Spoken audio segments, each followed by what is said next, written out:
अस्सलामुअलैकुम क्लास। आज हम डिस्कस करेंगे अबाउट बफर सॉल्यूशंस। थोड़ा सा हमने क्लास में भी डिस्कस किया था, लेकिन डिटेल में ये डिस्कशन नहीं हुई थी। No, what are buffer solutions? Buffer solutions are those solutions that resist change in pH if acid or base is added to them. यानी बफर सॉल्यूशंस क्या है? यानी ऐसे सॉल्यूशंस जो अपनी पीएच को चेंज नहीं होने देते, चाहे हम स्ट्रॉन्ग एसिड डालें या स्ट्रॉन्ग जो है वो बेस डालें, little bit, no prominent change, little bit change होती है लेकिन प्रोमिनेंट चेंज नहीं होती है। ऐसे सॉल्यूशंस को क्या कहा जाता है? बफर सॉल्यूशंस कहा जाता है। यानी जो सॉल्यूशंस अपनी पीएच को चेंज नहीं होने देते, जो रेजिस्ट करते हैं एसिड और बेस डालने पे, पीएच उनकी चेंज नहीं होती, ऐसे सॉल्यूशंस को बफर सॉल्यूशंस कहा जाता है। ठीक है, जो है वो, और उनकी स्पेसिफिक वैल्यू होती है, पीएच की स्पेसिफिक वैल्यू होती है, और this can't be change on dilution जो है वो, और keeping it for long time. यानी अगर उनको उनकी शेल्फ लाइफ भी है वो क्या होती है? ज़्यादा होती है। इन बार सोल्यूशन होते हैं उनकी पीएच चेंज हो जाती है लेकिन रखे रहने से, लेकिन इनकी जो पीएच है वो चेंज नहीं होती है। और बफर सॉल्यूशंस को कैसे प्रिपेयर किया जाता है? दो सब्सटेंसेस को मिक्स करके। तो there are two types of buffer, acidic buffers and basic buffers. जो है वो एसिडिक बफर्स को कैसे प्रिपेयर किया जाता है? एसिडिक बफर्स को प्रिपेयर किया जाता है बाय एडिंग, हमेशा इसमें जो एसिडिक बफर होगा उसमें वीक एसिड इस्तेमाल करेंगे, वीक एसिड इस्तेमाल करेंगे, और उसका जो सॉल्ट है, उसी एसिड का सॉल्ट किसके साथ? स्ट्रॉन्ग बेस के साथ। हमें पता है क्या है, यानी आपके पास वीक एसिड है, क्या है? वीक एसिड है। फॉर एग्जांपल जो है वो ये एसिटिक एसिड है, CH3 COOH, this is weak acid. ठीक है, ये वीक एसिड है। अब इसका सॉल्ट कैसे प्रिपेयर होगा? When it's this hydrogen will be replaced by some other metal atom like sodium और पोटाशियम। तो आपके पास क्या बन जाएगा? इसका सोडियम या पोटाशियम का सॉल्ट बन जाएगा। अब एसिड को जो है वो सॉल्ट में कैसे कन्वर्ट करते हैं? जब उसके का बेस के साथ रिएक्शन होगा, यानी when acid is treated with base. और कौन सा बेस? Strong base. कौन सा बेस? Strong base. ठीक है, weak acid and salt with, salt कैसे तैयार किया गया? When this acid is treated with strong base like sodium hydroxide, like potassium hydroxide. जब सोडियम हाइड्रोक्साइड को इस एसिड के साथ आप ट्रीट करते हैं तो ये हाइड्रोजन क्या हो जाता है? सोडियम के साथ रिप्लेस हो जाता है, और क्या बन जाता है? CH3 COONA। तो ये जो CH3 COONA और CH3 COOH का मिक्सचर होगा, इसको जो है वो आप क्या कहेंगे? एसिडिक बफर कहेंगे, दिस वन। अब इसमें क्या है? देयर आर टू कंपोनेंट्स हैं इसके अंदर। एक ये क्या है? ये वाला जो है वो क्या है? This is acid, weak acid, और ये उसका सॉल्ट। कैसे सॉल्ट तैयार किया? जब उसको ट्रीट किया किसके साथ? स्ट्रॉन्ग बेस के साथ। इसको क्या कहेंगे? Acidic buffer. सेकेंड वन कौन से होते हैं? वीक बेस, यानी बेसिक बफर्स होते हैं। बेसिक बफर्स को कैसे प्रिपेयर किया जाता है? व्हेन यानी मिक्सचर है किसका? वीक बेस का, और उसका salt with strong acid, like जो है वो ये है ammonium hydroxide. Ammonium hydroxide is a weak base and when it is treated with HCl, यानी जब इसको HCl के साथ आप ट्रीट करेंगे, स्ट्रॉन्ग एसिड के साथ ट्रीट करेंगे, तो क्या बनेगा? This hydroxyl will be replaced bye Cl in salt, और क्या सॉल्ट कौन सा बनेगा? Ammonium chloride. तो इसका जो मिक्सचर है यानी वीक बेस और उसका सॉल्ट विद स्ट्रॉन्ग एसिड, उसको क्या कहेंगे? बेसिक बफर्स कहेंगे। इनको बेसिक या एसिडिक क्यों कहा जाता है? जो एसिडिक बफर्स होते हैं उनकी पीएच लेस देन 7 होती है, और बेस जो बेसिक बफर्स हैं उनकी पीएच 7 से क्या होती है? ग्रेटर होती है। ठीक है, नेक्स्ट है why do we need buffer solutions. यानी बफर सॉल्यूशंस क्यों चाहिए होते हैं, किस लिए चाहिए होते हैं बफर्स जो है वो, क्या काम है इनका बफर सॉल्यूशंस का, किस लिए जो है वो अब बफर का मतलब है जो पीएच चेंज नहीं होते, हमें पीएच मेंटेन करने की ज़रूरत क्या है जो है वो। देखिए जो है वो सबसे पहले हम अपने बॉडी में देखते हैं कि जो हमारा बॉडी है उसमें अगर हमारे बॉडी की पीएच एसिडिक या बेसिक हो जाती है तो डेथ्स हो जाती है, यानी पीएच की मेंटेनेंस। अब हमारे ब्लड में जो सॉल्ट्स हैं, कार्बोनेट्स हैं, फॉस्फेट्स हैं, ये क्या करते हैं यानी हमारे ब्लड की पीएच को, हमारे बॉडी में ब्लड की पीएच को कौन मेंटेन करता है, पीएच जो है वो ब्लड की कितनी होती है 7.35। अगर जो है वो ये कम या ज़्यादा हो जाती है, लिटिल बिट भी चेंज होती है, तो पर्सन जो है वो क्या हो जाता है, डाई हो जाता है। अब जो कुछ रिएक्शंस होते हैं पीएच सेंसिटिव, आपको पता है हमारे बॉडी में जो रिएक्शंस होते हैं वो एंजाइमेटिक रिएक्शंस होते हैं, और एंजाइम्स की स्पेसिफिसिटी में आपने पढ़ा होगा कि enzymes are highly specific to pH. जब पीएच चेंज होती है तो एंजाइम की वर्किंग डिस्टर्ब हो जाती है, जब एंजाइम की वर्किंग डिस्टर्ब होती है तो फिर सारा साइकिल जो हमारा एंजाइम्स पे चल रहा है वो क्या हो जाता है, डिस्टर्ब होता है। इसलिए पीएच को मेंटेन करना क्या होता है, ज़रूरी होता है। और पीएच को कौन मेंटेन करता है, ये बफर्स मेंटेन करते हैं डिफरेंट जगहों में, यानी डिफरेंट बॉडी पार्ट्स में डिफरेंट जो है वो बफर्स काम करते हैं। मैंने कहा कि कार्बोनेट्स हैं, बाइकार्बोनेट्स हैं, फॉस्फेट्स हैं, ये हमारे अंदर जो बॉडी के अंदर हैं ये क्या करते हैं, बफर के तौर पर काम करते हैं जो है वो।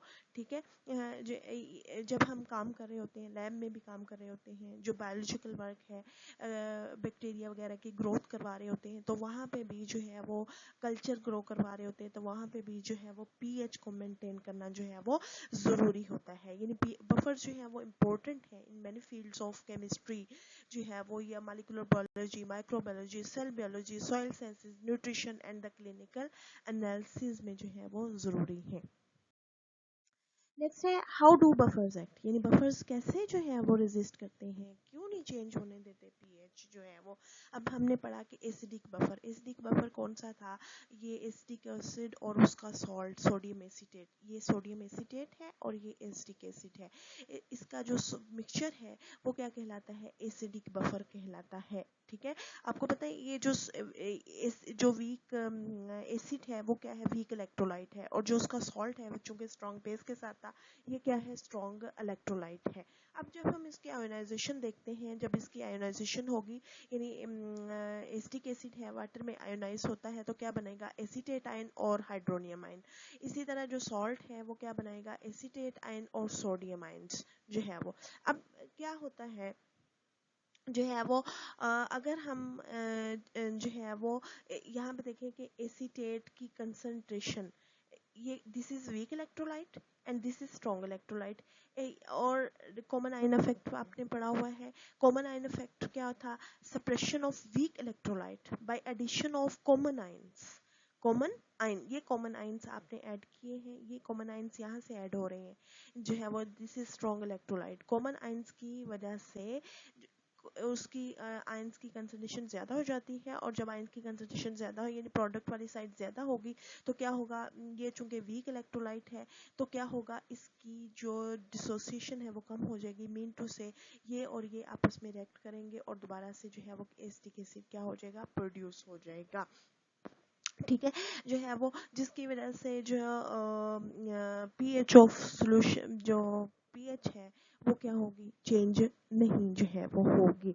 अब देखिए जो है वो यहाँ पे अगर हम जो है वो यहाँ एसिड ऐड कर देते हैं, यानी आपके पास क्या है, एसिड ऐड कर देते हैं तो क्या होगा, अगर फॉर एग्जांपल आपके पास जो है वो ये है एसिड कोई भी जो है वो HCl है, ठीक है, ये HCl जब आप ऐड करते हैं तो क्या कर रहे हैं आप, H आइंस और Cl आइंस इन वो करवा रहे हैं।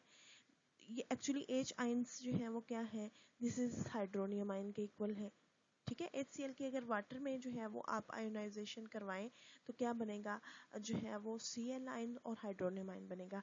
अब हाइड्रोनियम आयन जब जो है वो H आयन ज़्यादा होंगे या हाइड्रोनियम आयन जो है वो ज़्यादा होंगे तो क्या होगा, ये और ये हाइड्रोनियम आयन आपस में रिएक्ट करेंगे और बैक टू जो है वो क्या करेंगे, इस में जो है वो कन्वर्ट हो जाएंगे। ठीक है। और जो सोडियम है वो क्या करेगा, सोडियम क्लोराइड यानी ये इसके साथ, ये सॉल्ट है सोडियम क्लोराइड, इसके साथ जो है वो मिल जाएगा। एसिटिक एसिड की कंसंट्रेशन ज़्यादा है, एसिटिक जब हाइड्रोजन की कंसंट्रेशन ज़्यादा होगी तो वो H आयन और एसिटेट आयन मिलके क्या बना देंगे, एसिटिक एसिड जो है वो बना देंगे। जब एसिटिक एसिड जो है वो बनाएंगे तो फिर क्या होगा, दिस इज वीक एसिड और इसकी जो है वो डिसोसिएशन कम होगी।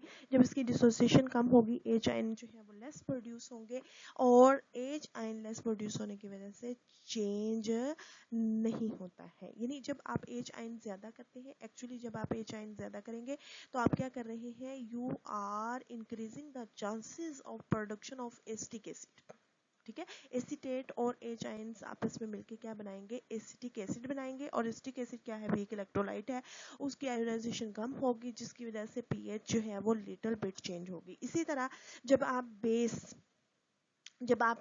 बेस जो है वो ऐड करते हैं बाहर से तो वो क्या करेगा, जो बेस है वो इसके साथ, बेस इसके साथ यानी OH जो है वो H आयंस के साथ मिलके क्या बना देगा, वाटर बना देगा और वाटर जो है वो क्या है, न्यूट्रल है, इसकी वजह से पीएच जो है वो क्या होगी, चेंज नहीं होगी।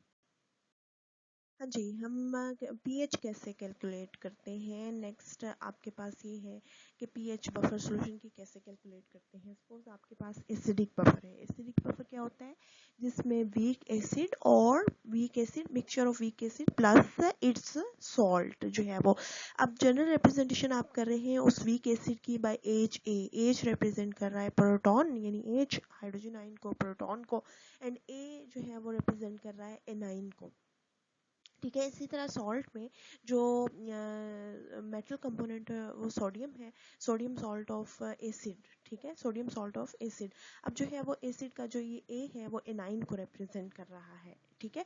अब जब इसकी आयोनाइजेशन होती है, एच ए की जब आयोनाइजेशन होगी तो क्या होगा, H प्लस और ए नेगेटिव में, और सोडियम जो एसिटेट है या सोडियम सॉल्ट है किसी एसिड का, उसकी आयोनाइजेशन क्या होगी कि उसमें एनाइन होगा और सोडियम होगा। अब इस इक्वेशन के लिए, ये इक्वेशन है आपके पास, इसमें जो है वो इसके लिए ये चूंकि एसिड की डिसोसिएशन है तो आप उसको कैसे रिप्रेजेंट करेंगे, जब इसका इक्विलिब्रियम कांस्टेंट की वैल्यू लिख लेंगे तो इक्विलिब्रियम कांस्टेंट फॉर एसिड उसको किससे रिप्रेजेंट कर रहे हैं, डिसोसिएशन कांस्टेंट ऑफ एसिड को किससे रिप्रेजेंट करते हैं, Ka से रिप्रेजेंट करते हैं। और Ka जो है वो किसके इक्वल होगा, concentration of this product, and नीचे क्या होगा, रिएक्टेंट यानी H की कंसंट्रेशन। यहाँ पे देख लें, ये H की कंसंट्रेशन, ये 9 की कंसंट्रेशन और ये HA की कंसंट्रेशन। नो आगे क्या हुआ है कि आपने इस इक्वेशन को रीअरेंज कर दिया, ये H आयन इधर ही रहने दे, ये इधर आ जाएगा जो है वो, इधर जाके ये चूंकि इधर डिवाइड हो रहा है इधर जाके मल्टीप्लाई हो जाएगा, और ये वाली एनाइन है ये इधर मल्टीप्लाई हो रहा है, दूसरी तरफ जाके क्या हो जाएगा, डिवाइड हो जाएगा। अब आपके पास ये इक्वेशन बन गई है। अब आपने क्या करना है कि इसका जो है वो लॉग, नेगेटिव लॉग लेना है। क्या लेना है, नेगेटिव लॉग लेना है इस इक्वेशन का, taking negative log of this equation, यानी माइनस लॉग ले लें या पहले लॉग ले लें और बाद में माइनस से पूरी इक्वेशन को मल्टीप्लाई कर दें। यहाँ पे अब अगर मैं जो है वो ये नेगेटिव लॉग ले लेती हूँ तो ये इक्वेशन जो है वो क्या बन जाएगी, ये दो कंपोनेंट हैं और आपस में क्या हो रहे हैं, मल्टीप्लाई हो रहे हैं। ठीक है। और ये क्या है, कंसंट्रेशन है, कंसंट्रेशन को एक तरफ कर लें और ये कांस्टेंट है इसको एक तरफ जो है वो कर लें। जब आप जो है वो लॉग लेंगे तो ये इक्वेशन क्या बन जाएगी, negative log of hydrogen ion concentration. ठीक है, negative log of hydrogen ion concentration, ये क्या होगी यहाँ पे, कंसंट्रेशन इक्वल किसके है, negative log of Ka, negative log of K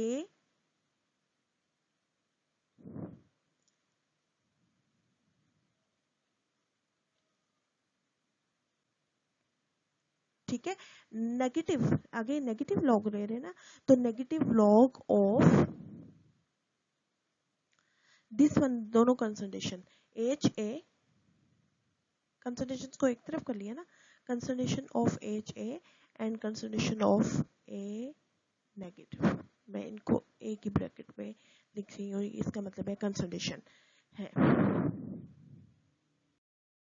हाँ जी, जो है वो ये आपने लॉग ले लिया, उसको सेपरेट कर लिया। अब जो है वो आपके पास ये आ गया नेगेटिव लॉग, जो है वो आपने कर लिया है। ये नेगेटिव लॉग, ये फाइनल फॉर्म ये इक्वेशन की, ये नहीं अभी ये आगे के जो आफ्टर नेगेटिव लॉग लेने से, यहाँ पे हम पहले लॉग लिया फिर उसको माइनस से मल्टीप्लाई किया।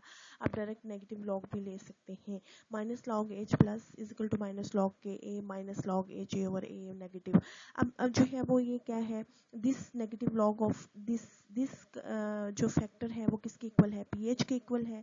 दिस फैक्टर जो है वो किसके इक्वल है, आपको पता है लॉग, जिस माइनस लॉग का मतलब है पी, ठीक है, जो है वो तो ये पी एच के इक्वल आ गया, ये पी के ए के इक्वल आ गया, और ये माइनस लॉग जो है वो एच ओवर ए नेगेटिव आ गया, ठीक है। अब जो है वो जो ए नेगेटिव है, actually this is a A9, हमें हमें पता है जो है वो कि आपके पास बफर था, उसमें दो कंपोनेंट थे। This is acid component and this is जो है वो सॉल्ट कंपोनेंट।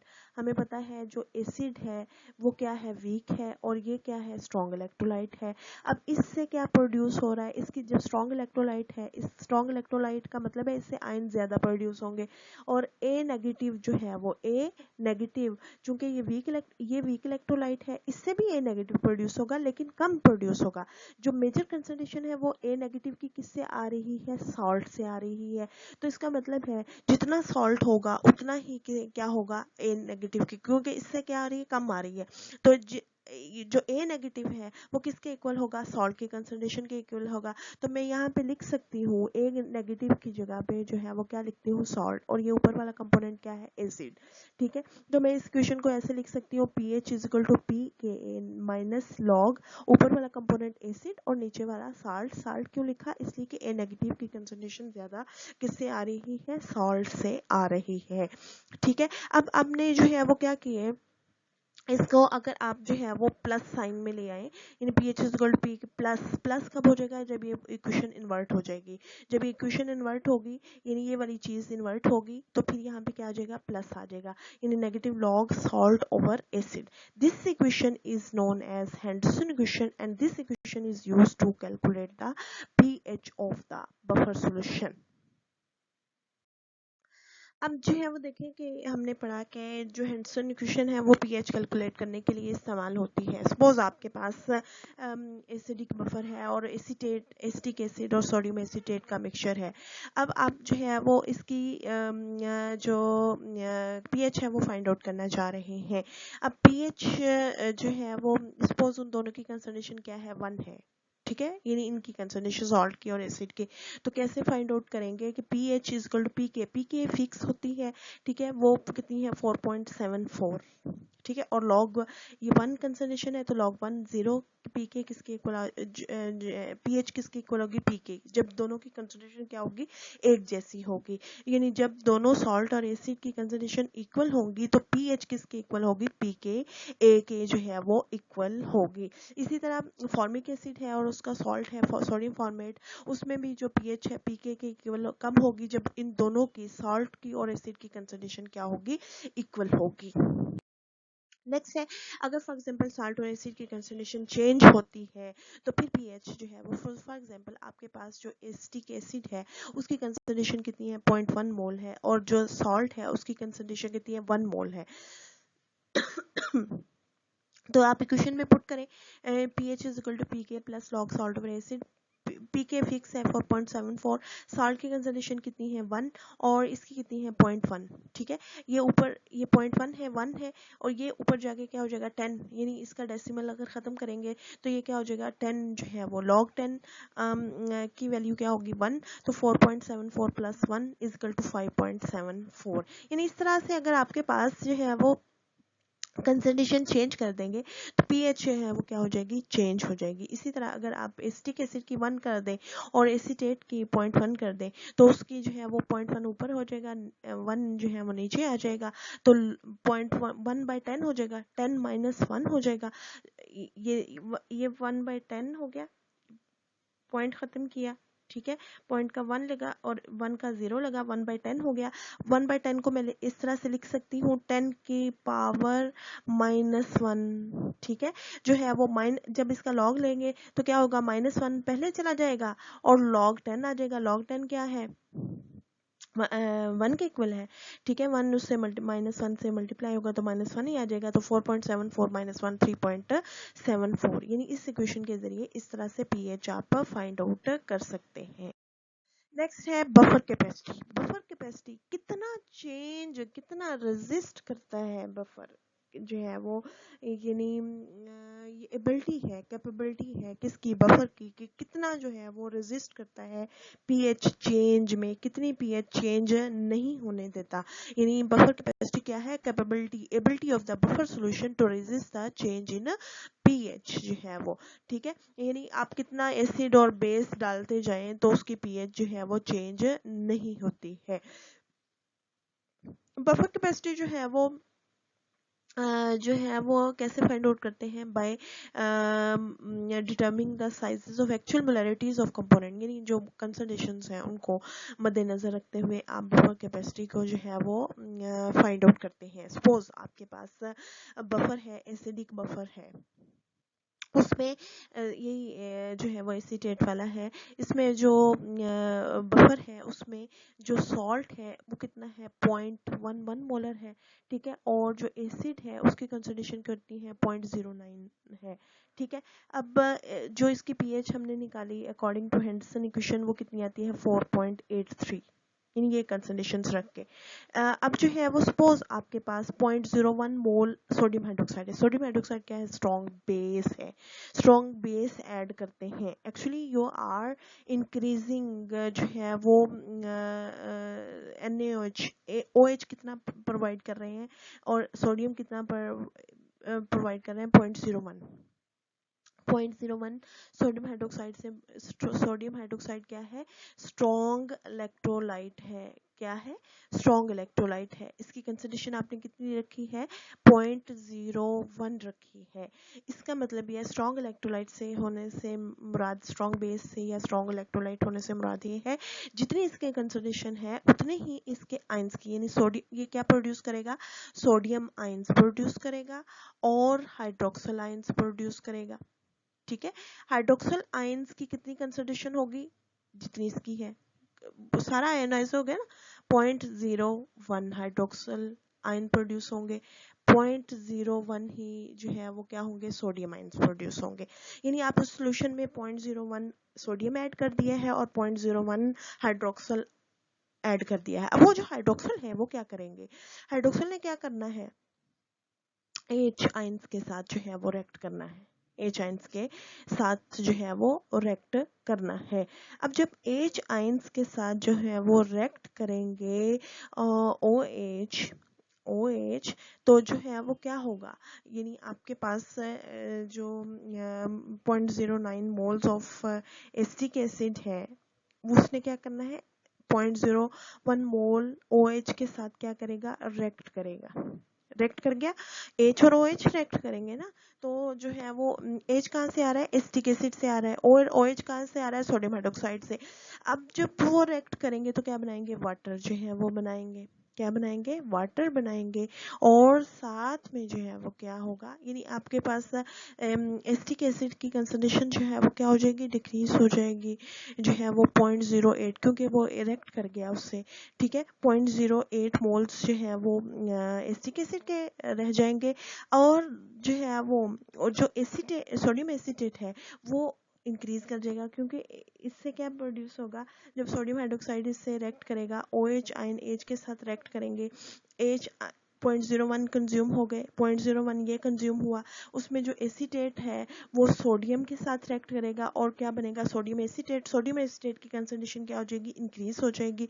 कितनी हो जाएगी, 0.01 इंक्रीज हो जाएगी, यानी पहले कितनी थी, 0.11 थी, वो कितनी हो जाएगी, 0.12 after addition of 0.01 molar sodium hydroxide, sodium acetate 0.12 हो जाएगा और एसिटिक एसिड 0.08 हो जाएगा। अब ये न्यू कंसंट्रेशंस हो गई।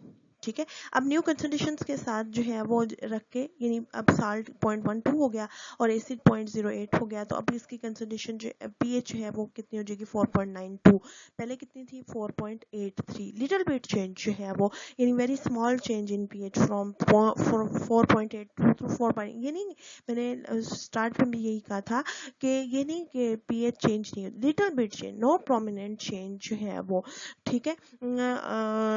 इसलिए जो है वो हालांकि क्या था, स्ट्रॉन्ग बेस था, लेकिन पीएच जो है वो क्या हुई है, लिटिल चेंज हुई है, यानी इसकी कैपेसिटी जो है वो क्या है, गुड कैपेसिटी है बफर की, कि इसने पीएच को चेंज नहीं होने दिया।